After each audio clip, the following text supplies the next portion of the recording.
Sementara itu dari sisi kinerja, Persero melaporkan meraih laba 425,75 miliar rupiah per Juni 2025, turun tipis dari periode yang sama tahun sebelumnya. Meski demikian, dalam laporan keuangan yang tidak diaudit, Persero mencatatkan pendapatan naik menjadi 1,47 triliun rupiah. Di saat yang sama, beban pokok penjualan juga naik dari 562,43 miliar rupiah menjadi 604,52 miliar rupiah.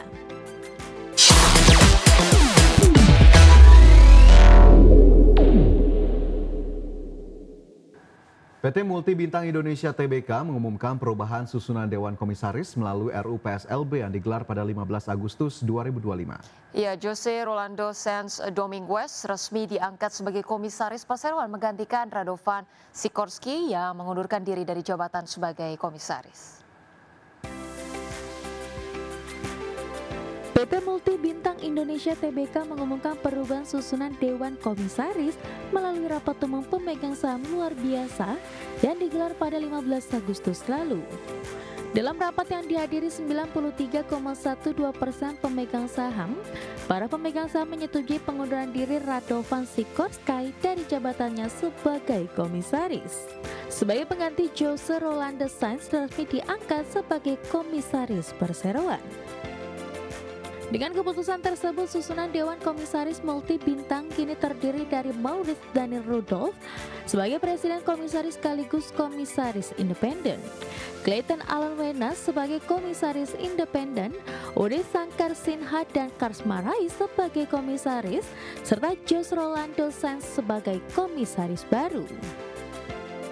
Sementara itu dari sisi kinerja, Persero melaporkan meraih laba 425,75 miliar rupiah per Juni 2025, turun tipis dari periode yang sama tahun sebelumnya.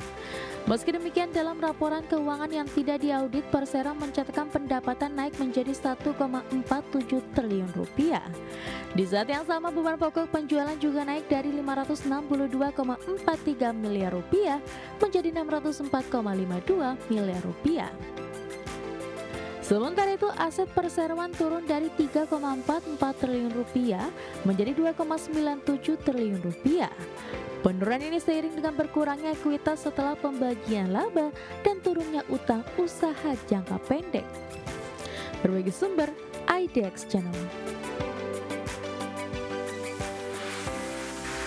Masih di Market Buzz, pemirsa, PT Siloam International Hospitals Tbk membukukan kinerja yang positif sepanjang paruh pertama 2025. Ya, perseroan membukukan laba bersih senilai 456,82 miliar rupiah atau naik 45,35% dibandingkan raihan pada periode yang sama di tahun 2024.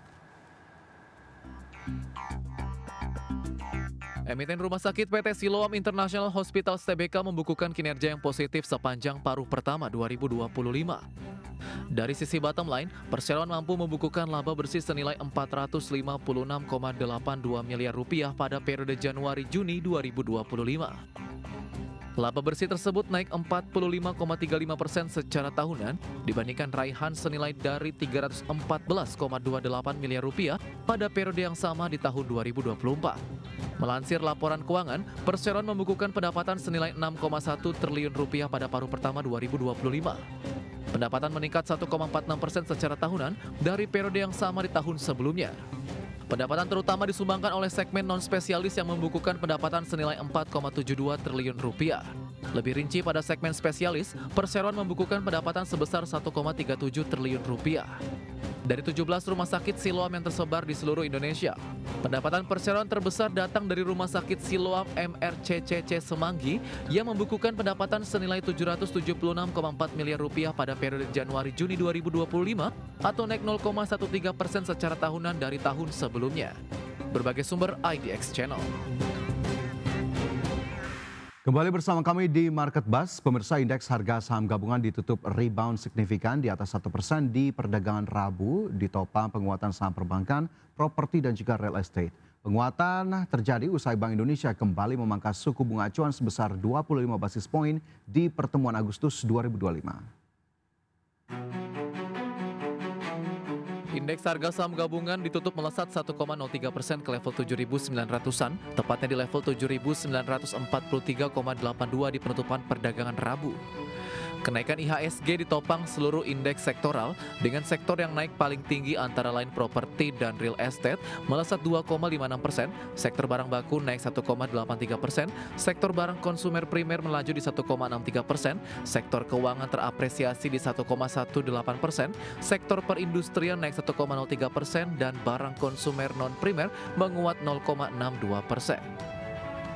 Sektor properti melaju kencang usai Dewan Gubernur Bank Indonesia memutuskan untuk memangkas suku bunga acuan BI Rate 25 basis poin ke level 5% di pertemuan Agustus 2025. Rapat Dewan Gubernur Bank Indonesia pada tanggal 19 dan 20 Agustus 2025 memutuskan untuk menurunkan BI Rate sebesar 25 basis point menjadi 5%. Demikian juga suku bunga deposit facility turun sebesar 25 basis point menjadi 4,25% dan suku bunga lending facility juga turun sebesar 25 basis point menjadi 5,75%. Keputusan penurunan suku bunga BI Rate ini konsisten dengan tetap rendahnya perkiraan inflasi tahun 2025 dan 2026 dalam sasaran 2,5 plus minus 1%, terjaganya stabilitas nilai tukar rupiah, dan perlunya mendorong pertumbuhan ekonomi sesuai dengan kapasitas perekonomian. Sektor properti dan real estate melesat ditopang beberapa saham, diantaranya saham BSDE ditutup menguat 8,20% di level Rp990 per saham.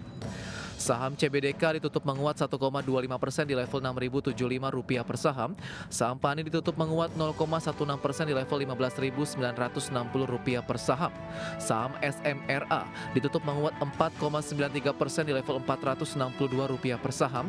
Saham SSIA ditutup menguat 4,62% di level Rp2.490 per saham. Saham BKSL ditutup menguat 5,14% di Rp156 per saham. Saham Pewon ditutup menguat 3,19% di level Rp388 per saham. Dari sisi emiten, saham Bank Jumbo jadi penopang utama IHSG. Saham BMRI ditutup menguat 3,13% di level Rp4.950 per saham. Saham BBRI ditutup menguat 2,72% di level Rp4.150 per saham. Dan BBNI ditutup menguat 2,31% di level Rp4.430 per saham. Ketiga bank ini memiliki bobot 34,82 indeks poin terhadap kenaikan IHSG. Selain saham bank, saham BRPT ditutup menguat 5,38% di level Rp2.350 per saham, berkontribusi 7,45 indeks poin. Dan saham DCII ditutup naik 1,03% di level Rp348.550 per saham dan menggerakkan IHSG 3,82 indeks poin. Berbagai sumber IDX Channel.